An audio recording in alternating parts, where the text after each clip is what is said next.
Hello, welcome to another episode of the Horror Vision Horror Podcast. I'm Shawn, I'm Ray. and we are in the Mission Tiki Drive-In Theater in Montclair, California for the first night of Beyondfest 2020.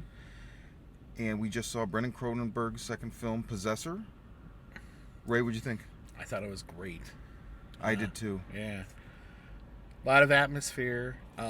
He's got a lot of great gravity to his films. Yes. He's got a lot of great. He really works on this, not just the horror element, but the sci-fi elements, and really bleeds them all together. Yes, he does. Absolutely. Yeah. We were talking earlier. So first of all, props to Beyondfest because this was just announced tickets went on sale 1 week ago today, and it was announced like 2 days before that. And they didn't give you the lineup or anything. It was just like, hey, Thursday morning at 9 a.m. Schedule and ticket sales. So I got a couple things. So we're here for this. We're going to come back for Synchronic in about a little over a week. We'll do one of these for that too. So this is just a quick spoiler-free reaction review.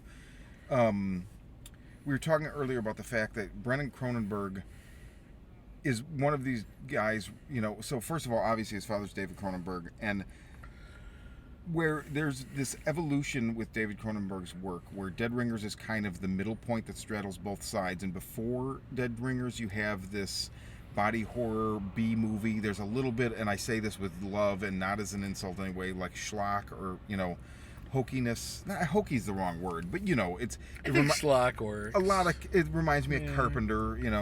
Again, I love Carpenter, so it's not an insult. And then on the other side, you have this like Oscar guy with like Yeah. Eastern Promises and History of Violence and Maps to the Stars and The Dangerous Method. And so I think his son has benefited from seeing this evolution in his father because his son seems to be a synthesis of both of those things. Yeah, absolutely.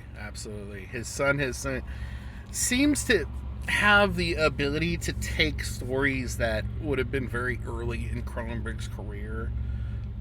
Especially like if you've seen, I don't want to go into Possessor, but if you've seen Antiviral and the concept of this celebrity culture where it becomes so obsessed with it that you get diseases from celebrities, Yeah. and you eat this meat that is grown From their from the cells. genetic material of your favorite celebrity, thereby intaking them.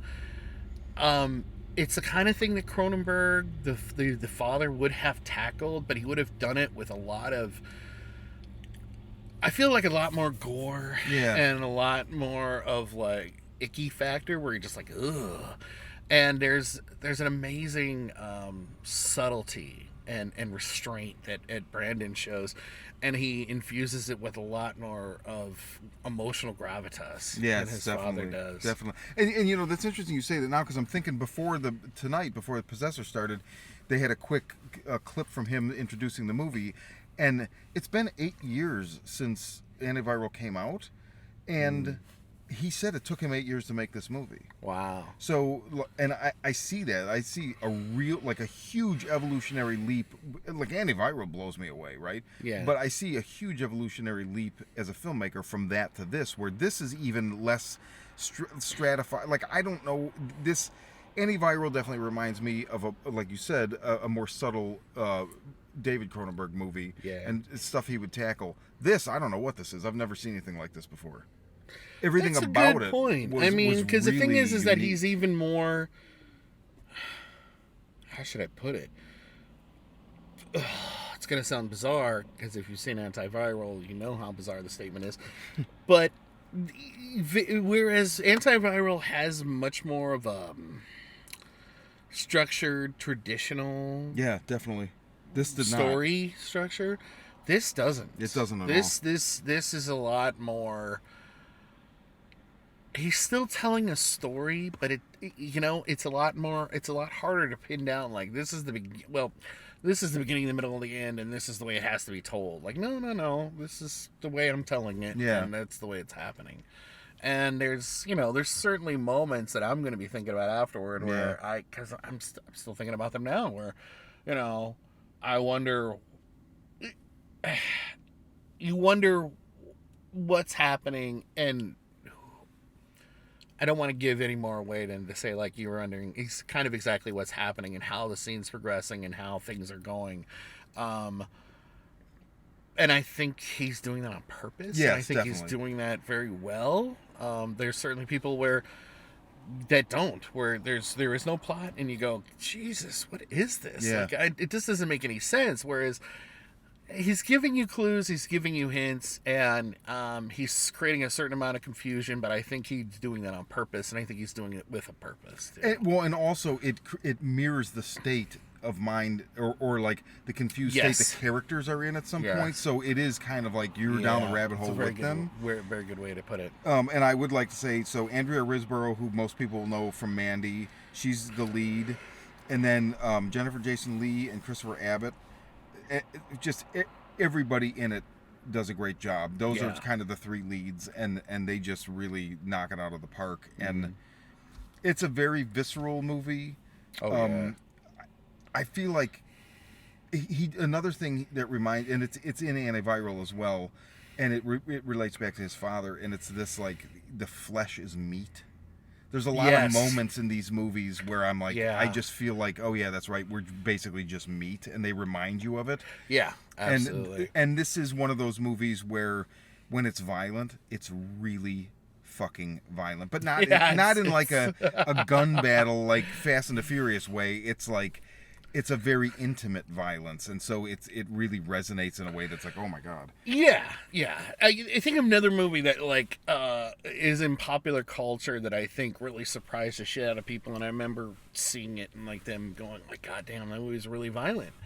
Was the movie Drive. Yeah, that's I almost Drive said like has Drive. That quality of the violence is just so honest and brutal and when people see it, they go, Jesus Christ, that movie's so violent. And you're like, you just saw some movie where like 50 people died and you didn't think it was that bad, but then you, like John Wick or something, and then you watch that and you go, this is too much. And it's because they're not pulling punches, because they're really trying to represent violence as it is, and because of that you're like, it's harder to take, like, and you know, Brandon definitely goes for that. He definitely goes for that. Good for him. And it's cool because it resonates with the characters too. Like there's a early the movie opens almost in the first 10 minutes, a violent act that's very visceral, and it stays with you, but it also stays with the character. You see the character. It you know, like, echoes through their mind, and we see it visually on the screen, and it really flavors a lot of or influences a lot of what happens later. So that's a good point. I feel like there is an artifice in film that where sometimes you get where people, you know, violence happens and they just seem to get right over it. Yeah, it's disposable. It's done with. What happened, moving on. But with with this film, even with Antiviral, like, the violence occurs and it doesn't just happen. Like, the people are going through the aftershocks of it. Well said. And it resonates with them, and I think he does it very well. He does it very well. So so that's Possessor. I give it an A, Ray. Yeah, absolutely. So 2 A's. We'll be back, like I said, in a little over a week with a little short non-spoiler review for Benson and Moorhead's Synchronic. And until then, I'm sorry, one little thing.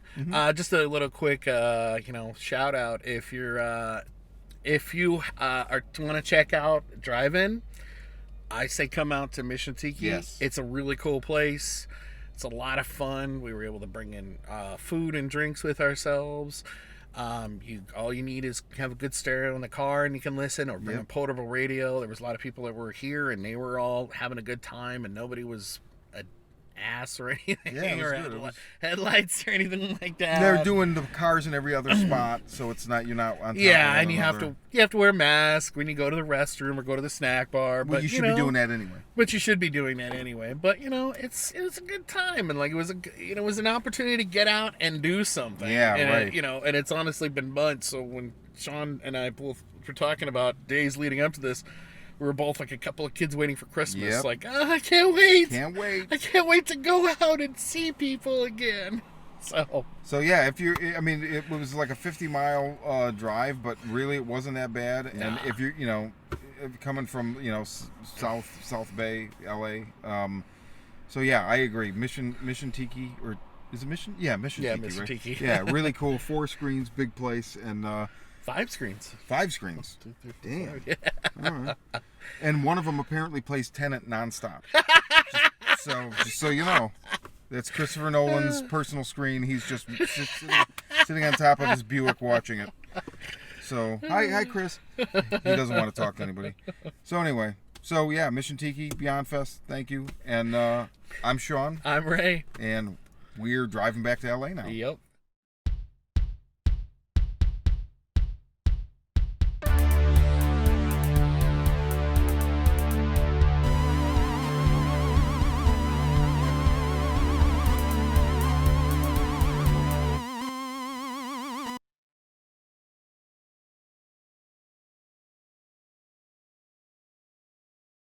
Ah.